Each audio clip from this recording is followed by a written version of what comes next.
Bonjour à tous. Donc je suis Sarah et je suis accompagnée donc d'Héloïse. Moi, je suis CSM senior chez ABTST, donc je fais partie de l'équipe Grand Compte. Héloïse, je ne sais pas si tu t'es présentée du coup. Je ne me suis pas encore présentée. Héloïse Mazine, donc également CSM chez ABTSI et je travaille avec Sarah dans l'équipe client.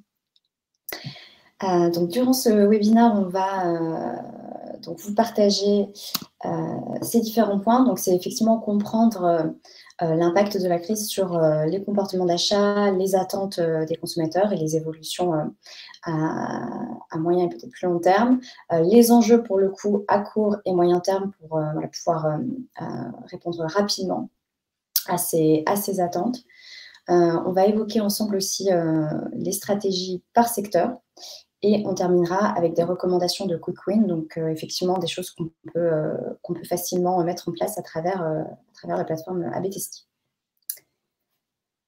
Alors, donc, les comportements d'achat, l'objectif c'était avant tout d'essayer d'anticiper au maximum ce qui allait se passer, évidemment. Donc, il y a notamment Kantar qui a fait pas mal d'études sur ce sujet. Et donc, ce qu'ils ont pu observer, c'est que 6 consommateurs sur 10 continueront à faire leurs achats en ligne à la fin de la crise sanitaire. On peut s'imaginer que les boutiques étant fermées, on a pris l'habitude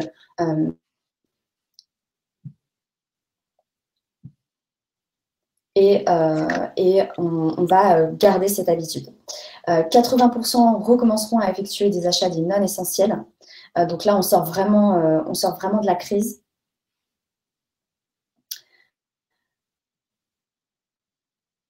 On arrête de se concentrer sur l'alimentaire et on va pouvoir effectivement aller vers d'autres achats. Et 32% envisagent une hausse de leurs achats en ligne, donc on peut l'imaginer avec différentes contraintes.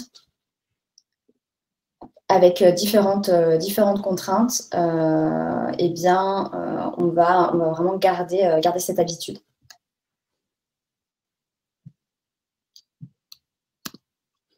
Donc, on va maintenant voir quels sont les changements en termes de comportement d'achat de la part des visiteurs et des consommateurs, que ce soit en comportement d'achat, en habitude, mais également en attente.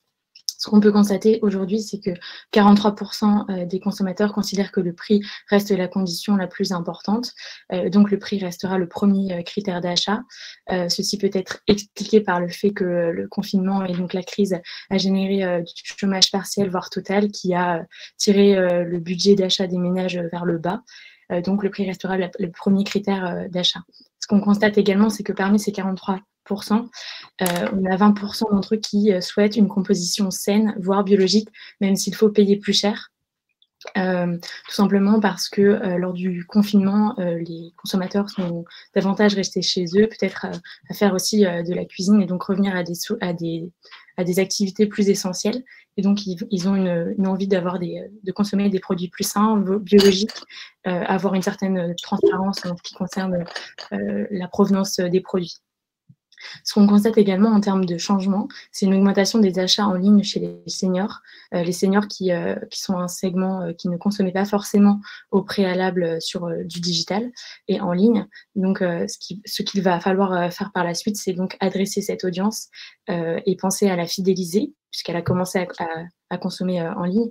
Et il va falloir peut-être mettre en place des éléments de réassurance, puisque c'est une audience qui a besoin d'être très rassurée. En termes de changement, ce qu'on peut constater également, c'est que les consommateurs se souviendront du comportement des marques lors de la pandémie, tout simplement parce que cette crise du Covid-19, c'est un événement historique. Donc, les consommateurs auront tendance à se souvenir des événements qui se sont produits lors de cette pandémie. Et donc, 81% d'entre eux choisiront une marque qui a valorisé ses collaborateurs et ses clients, qui a pris des mesures de sécurité et des mesures sanitaires afin de protéger ses clients et ses collaborateurs. On peut avoir en exemple Amazon qui n'a pas forcément mis en place des mesures sanitaires et donc qui a vu ses commandes diminuer. A contrario, on a Airbnb qui a dû licencier pas mal de ses ses collaborateurs lors de cette crise, puisque le secteur du tourisme a été largement impacté, mais qui, afin d'aider ses collaborateurs à retrouver du travail facilement, a mis en place en fait une page dédiée où Airbnb met en avant les compétences de ses collaborateurs qui ont été licenciés pour que ces talents, entre guillemets, sacrifiés, puissent retrouver du travail et rebondir rapidement. Et ce qui est intéressant, c'est que la démarche RSE, c'était déjà quelque chose qui prenait vraiment de l'importance avant la crise, dans le choix d'achat. Et c'est vraiment quelque chose qui s'est accru avec le Covid. Exactement. Donc, pour répondre finalement à ces attentes et à ces évolutions de comportement, donc on a 6 enjeux à court et moyen terme. Donc, c'est vraiment des enjeux qu'on va pouvoir appliquer à l'ensemble des secteurs. Donc, comprendre les nouveaux visiteurs. Donc, on l'a vu, on a une augmentation de la part des seniors qui n'ont pas forcément les mêmes habitudes d'achat. On a ceux qui ont acheté pour la première fois en ligne sur votre site depuis le confinement, qui peut-être ne connaissaient pas du tout votre marque avant le confinement, et c'est des gens qu'il va falloir fidéliser. Les millennials également, peut-être d'autres attentes. Donc voilà, vraiment comprendre ces visiteurs-là. Activer les visiteurs désengagés, on l'a vu, les gens vont moins se concentrer sur l'achat de produits essentiels, donc ils n'ont peut-être pas acheté ou même visité votre site depuis ces 2 derniers mois. Donc comment est-ce qu'on va pouvoir, quelle stratégie on va pouvoir mettre en place pour aller réengager ces clients-là? Intégrer les nouvelles contraintes. Et bien là, on l'a vu, effectivement, la limitation de kilométrage est tombée, mais il y a d'autres contraintes qui restent, l'obligation du port du masque dans les boutiques, dans les transports, la distanciation sociale. C'est effectivement des choses qui vont évidemment au fur et à mesure s'arrêter, disparaître, mais pour l'instant, elles sont encore présentes, et donc il va falloir qu'on intègre effectivement ces limitations dans l'entreprise. Et ça va de pair avec les nouveaux comportements. Donc, on l'a vu, une augmentation de la livraison à domicile, une augmentation du click and collect, du drive, ces nouvelles formes de livraison pour éviter, encore une fois, peut-être le déplacement physique. Donc, il va falloir effectivement faire en sorte de pouvoir répondre à ces attentes-là. Être transparent et empathique, donc ça, on l'a vu. Donc, la démarche RSE, communiquer sur effectivement ce qui est mis en place d'un point de vue logistique pour la sécurité de ses employés, la sécurité de ses clients, évidemment sur un engagement social si on en a pris un. Et puis enfin, offrir une expérience optimisée. Alors, ça peut paraître évident, mais ça va vraiment avoir une importance dans les semaines et les mois à venir. Pourquoi? Parce que oui, il y a une augmentation finalement de l'achat en ligne, mais la concurrence va aussi s'accroître, puisque voilà, si votre visiteur ne trouve pas ce qu'il cherche sur votre site, il ira ailleurs. Donc, ça va vraiment être hyper important également. Donc, avec ces enjeux à court et moyen terme, on va voir comment adresser ces enjeux finalement avec une stratégie dédiée par secteur, puisque chaque secteur aura des objectifs différents et donc une stratégie dédiée. Donc, on a observé différents segments et différentes stratégies pour justement adresser ces segments. Donc, pour le secteur du retail et de l'e-commerce, pour des visiteurs désengagés, ce qui sera possible de faire, ça serait de les réengager avec un emailing et donc une newsletter où on pourrait mettre en avant par exemple un code promotionnel, puisqu'on l'a vu, le prix reste le premier critère d'achat. Et dans cet emailing avec un code promotionnel, on pourrait, qui retargeterait sur le site, on pourrait mettre en avant une bannière pour reboucler sur ce code promotionnel qui serait disponible donc sur le parcours des visiteurs ayant ouvert l'emailing. Donc évidemment, ça ciblerait uniquement les visiteurs ayant ouvert cet emailing et pas les autres visiteurs. On pourrait également, dans ce secteur retail e-commerce, mettre en avant la preuve sociale qui permettrait, par exemple, sur une fiche produit, d'expliquer le nombre de visiteurs ayant vu cette fiche produit ou le nombre de visiteurs ayant consommé ce produit sur un temps donné, et donc de rassurer les nouveaux visiteurs qui n'ont pas forcément encore converti sur votre site. En ce qui concerne le secteur d'immédiat, pour des visiteurs récurrents, ce qui serait faisable, ça serait de personnaliser la homepage selon l'appétence du visiteur.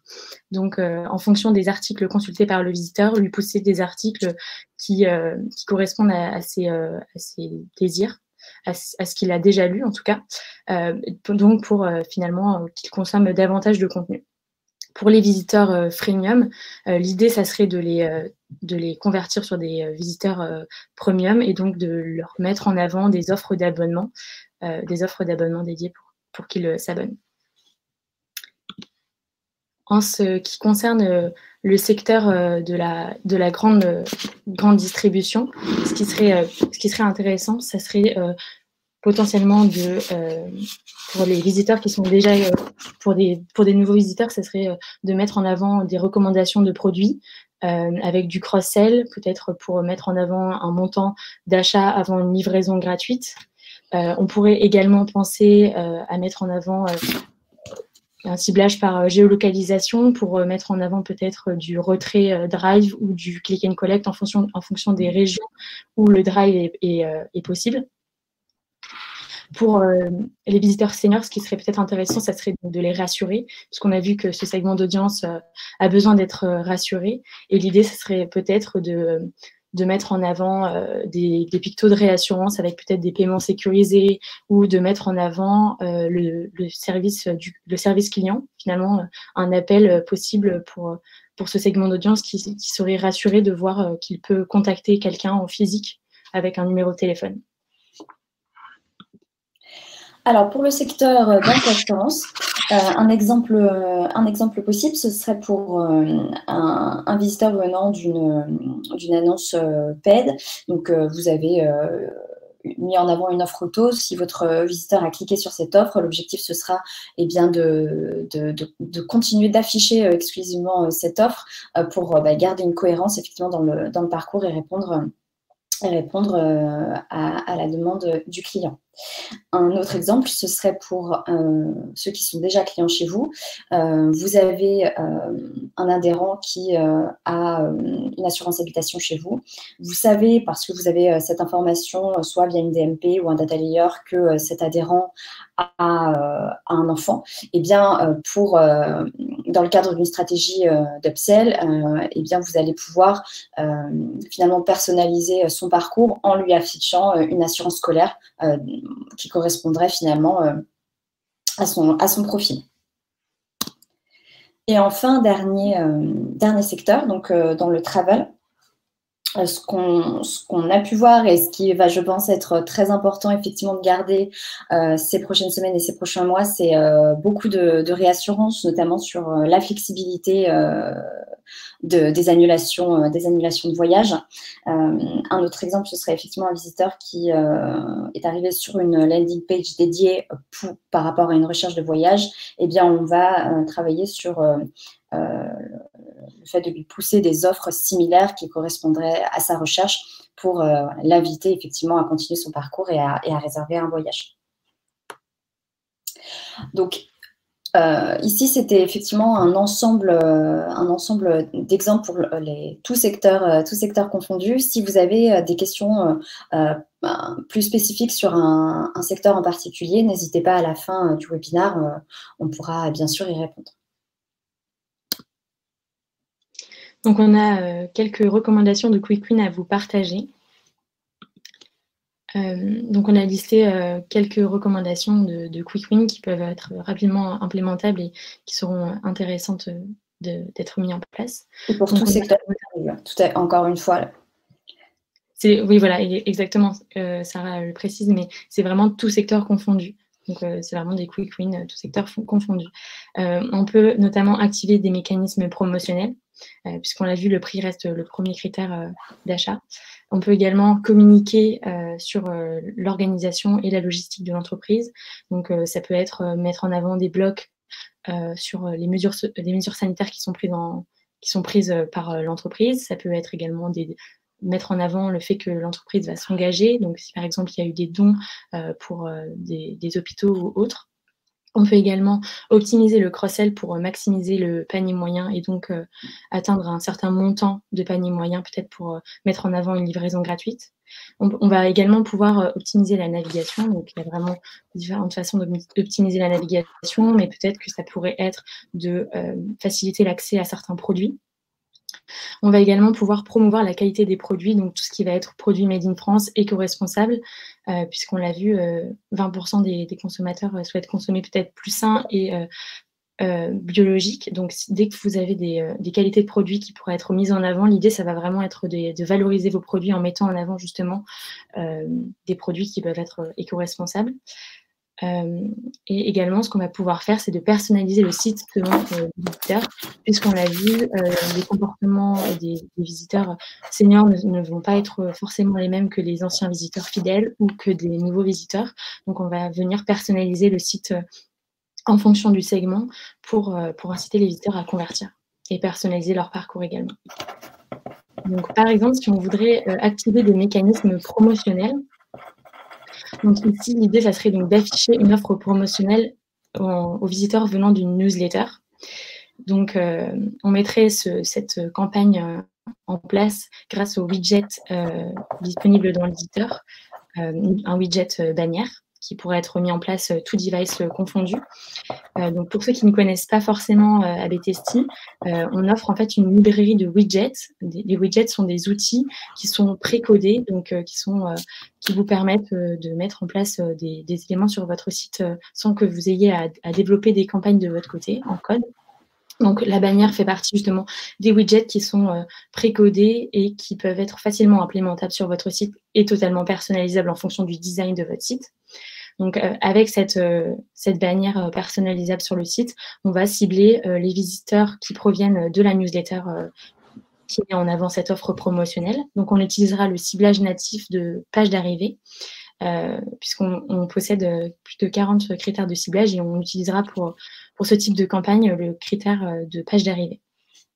Donc, cette bannière pourra... Petit problème de chargement. Je pense qu'il y a un problème de chargement. En tout cas, cette bannière pourra être affichée en haut de page pour avoir une totale visibilité puisqu'elle sera au-dessus de la ligne de flottaison. Au-delà de ça, elle pourra également être sticky, donc c'est-à-dire fixe au scroll. Et donc, les visiteurs pourront scroller sur la page et toujours avoir cette bannière offre promotionnelle disponible pour leur offrir un parcours d'achat, enfin, une expérience fluide en passant de la newsletter au site. On a ici un exemple avec Nature et Découverte qui a justement intégré un bandeau mettant en avant une offre promotionnelle de 10% sur le retrait en magasin. On va également pouvoir communiquer sur l'organisation et la logistique. Ici, l'idée, ça serait de mettre en avant son engagement, donc l'engagement vis-à-vis de ses collaborateurs, mais également de ses clients. Donc l'engagement, ça pourrait être l'engagement en termes de mesures sanitaires prises pour protéger du coup ses clients et ses collaborateurs. On pourrait mettre en place cet élément via une image dédiée en WYSIWYG. Donc WYSIWYG, c'est What you see is what you get. Ça serait implémentable donc via l'éditeur et on pourrait le mettre en place cet élément, ce bloc ou cette image d'engagement directement sur la homepage. Ici, on a un exemple avec la Massif qui met justement en avant son engagement, son dispositif de solidarité pour ses assurés directement avec une bannière sur la homepage et qui est une bannière qui a finalement un effet réassurant. Alors, un autre use case possible, donc là, on va plutôt communiquer sur la réouverture des magasins. Donc, on va vouloir effectivement pousser une communication pour mettre en avant les mesures qui ont été prises pour assurer la sécurité de tous. C'est quelque chose qu'on pourra mettre sur sa homepage.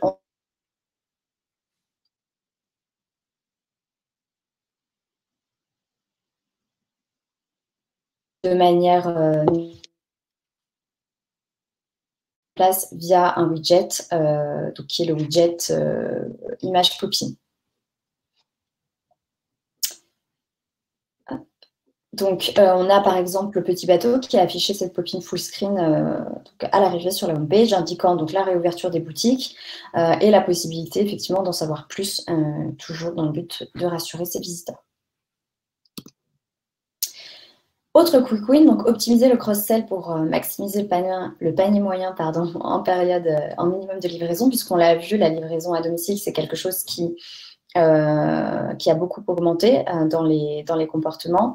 Et donc, on a pu aussi voir qu'il y a peut-être moins de livraisons, mais des paniers moyens plus hauts, notamment pour faire face peut-être à des ralentissements sur l'aspect logistique et sur la livraison. Donc voilà, on achète peut-être moins souvent, mais de manière plus importante. Et donc, on va faciliter finalement l'accès à la livraison gratuite à ces visiteurs en leur permettant d'augmenter facilement le panier moyen. Comment est-ce qu'on va faire ça? Donc, on va utiliser un widget qui est une barre de progression. De la même façon, c'est quelque chose que vous n'avez pas besoin de coder et on va l'appliquer sur la page panier.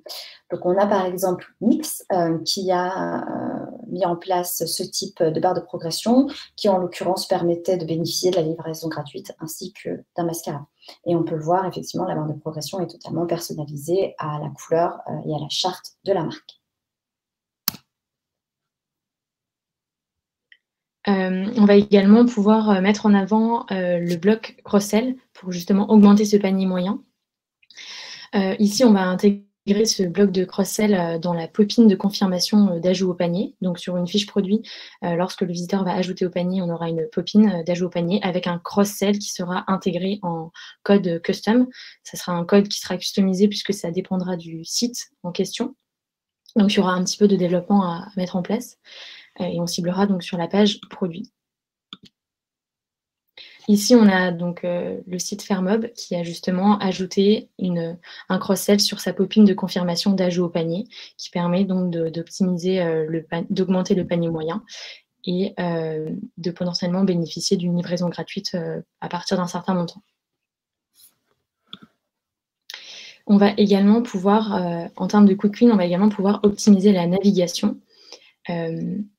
On va pouvoir mettre en avant des éléments de réassurance en intégrant des éléments de réassurance avec un bandeau, donc toujours en WYSIWYG avec l'éditeur. Donc cet élément de réassurance bandeau pourra être mis en place tout au long du parcours de navigation des visiteurs, donc sur toutes les pages, puisqu'il a pour objectif vraiment de rassurer les visiteurs. Ici, on a un exemple avec Center Park qui a intégré un bandeau en haut de page qui met en avant la flexibilité des annulations et qui met également en avant les mesures sanitaires prises par le groupe. Donc, cet élément est vraiment disponible sur toutes les pages, permet de rassurer les visiteurs et d'inciter à la conversion puisque les visiteurs savent qu'ils peuvent potentiellement annuler en cas de besoin. Un autre use case dans le cadre de l'optimisation de la navigation, ça va être de faciliter la recherche, puisqu'on le sait, ça peut être un fort enjeu sur la conversion. Donc, le visiteur cherche un produit spécifique, donc on va lui faciliter l'action. On va vouloir, par exemple, mettre en avant la barre de recherche en la déployant par défaut depuis l'éditeur. Et c'est quelque chose que je vais vouloir faire sur ma homepage. Donc ici, on a l'exemple de MaxiToys qui a affiché sa barre de recherche en mobile sous le header, tout simplement. Autre quick win, promouvoir la qualité des produits. Alors, on l'a vu, effectivement, ça va être hyper important de communiquer au maximum sur l'origine ou l'impact finalement produit. Donc ici, le use case, ça va être de mettre en avant son positionnement pour faciliter finalement la prise d'information de la part du visiteur et l'engager à continuer sa navigation. Donc, ce que je vais vouloir faire, c'est intégrer un bandeau tout au long de mon parcours, excepté les pages du checkout. Donc ici, on a, si ça charge, parfait. Donc on a quelques latences. Donc ici, on a Camif qui a intégré ce type de bandeau. Donc Camif, c'est un site qui fait donc du mobilier et qui a très clairement donc dès sa homepage, indiquer son positionnement en indiquant que c'était de l'aménagement local et durable donc de la maison. On va également pouvoir, en termes de recommandations, diriger les visiteurs vers une catégorie spécifique. Donc l'idée étant de mettre en avant une catégorie de produits spécifiques. Donc ça peut être si des produits sont made in France, si des produits sont éco-responsables, s'il y a une certaine plus-value en fait en termes de produits. Donc on peut implémenter ce bloc ou cette image directement donc, dans la homepage. Ici, on a Bocage qui l'a fait sur la homepage, puisque Bocage a implémenté un bloc Made in France qui met en avant finalement des produits, qui explique que ces produits sont fabriqués en France et qui incite les visiteurs à consommer grâce à cette entrée qui est une entrée plutôt contenue et qui peut montrer la qualité des produits également de Bocage.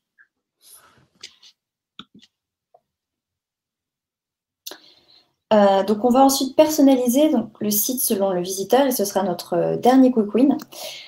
Donc, un premier use case, ça va être rassurer les nouveaux visiteurs pour inciter à l'action. Donc, je vais vouloir leur afficher un élément de preuve sociale.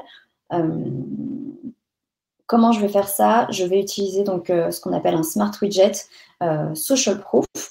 Et je vais pouvoir cibler, encore une fois, de manière native, les nouveaux visiteurs dans la partie ciblage de la plateforme. Donc, on a notamment Etam qui a intégré donc, cette mention de social proof dans l'image en indiquant le nombre de personnes ayant ajouté le produit au panier dans la journée. Mais ça peut être le nombre de personnes qui auraient accédé à la page produit ou qui l'auraient acheté. Donc, c'est quelque chose qui pourra être effectivement adaptable en fonction du produit que vous souhaiteriez mettre en avant. Autre use case, engager les visiteurs qui n'avaient pas converti depuis le confinement. Donc là, encore une fois, on souhaite répondre à l'enjeu d'aller réengager ces visiteurs qui finalement ne consomment plus uniquement des produits non essentiels. Donc, je vais vouloir afficher une communication personnalisée pour ces visiteurs-là afin de les réengager. Comment est-ce que je sais que ces visiteurs sont désengagés? Il y a différentes possibilités de le faire. Soit vous allez cibler en fonction du dernier achat, donc on est plutôt lié à un ciblage donc e-commerce. Donc, à partir du moment où vous avez le tag de transaction sur votre site, c'est une information que vous allez pouvoir avoir. Ou alors, nos clients ont une DMP et ils ont créé ce segment dans leur DMP. Et nous, derrière, on va pouvoir réutiliser ce segment pour ne cibler que ces visiteurs-là. Et je vais vouloir cibler donc mes visiteurs desktop pour cette campagne. Et je vais vouloir afficher donc une pop-in pour mettre en avant ma communication. Donc, on a par exemple Eram qui a poussé ce type de pop-in à l'arrivée sur le site, donc qui a mis en avant effectivement la réouverture des boutiques, mais également un service de click and collect sans contact. Voilà pour ce webinaire. Alors, j'ai vu qu'il y avait une question de Yasmina à laquelle on va répondre, mais n'hésitez pas si vous en avez d'autres. Alors, quelle stratégie pour le secteur automobile en B2B? Donc, aujourd'hui, ce qui pourrait être effectivement intéressant à court et moyen terme, ce serait de mettre en avant les mesures sanitaires. Je pense que ça, de toute façon, c'est quelque chose qui s'adapte vraiment à toutes les entreprises et tous les secteurs. Donc, vraiment communiquer sur ce qui a été mis en place pour ses employés et ses clients. Et ensuite, en termes de B2B, alors, je n'ai pas le détail de votre site, mais on pourrait notamment travailler sur la réassurance en termes de crédit, par exemple. Voilà, si vous avez effectivement des facilités de paiement, ça c'est quelque chose qui peut être mis en place. Et après, travailler évidemment sur le tunnel de souscription en mettant peut-être en avant des véhicules. Alors, je ne sais pas si c'est par exemple du leasing ou de la vente pro, mais ça peut être effectivement des véhicules sur lesquels on n'a pas encore mis d'option ou mettre en avant voilà, la facilité de l'offre et voilà, effectivement l'optimisation du parcours sur la sélection de l'auto et son achat.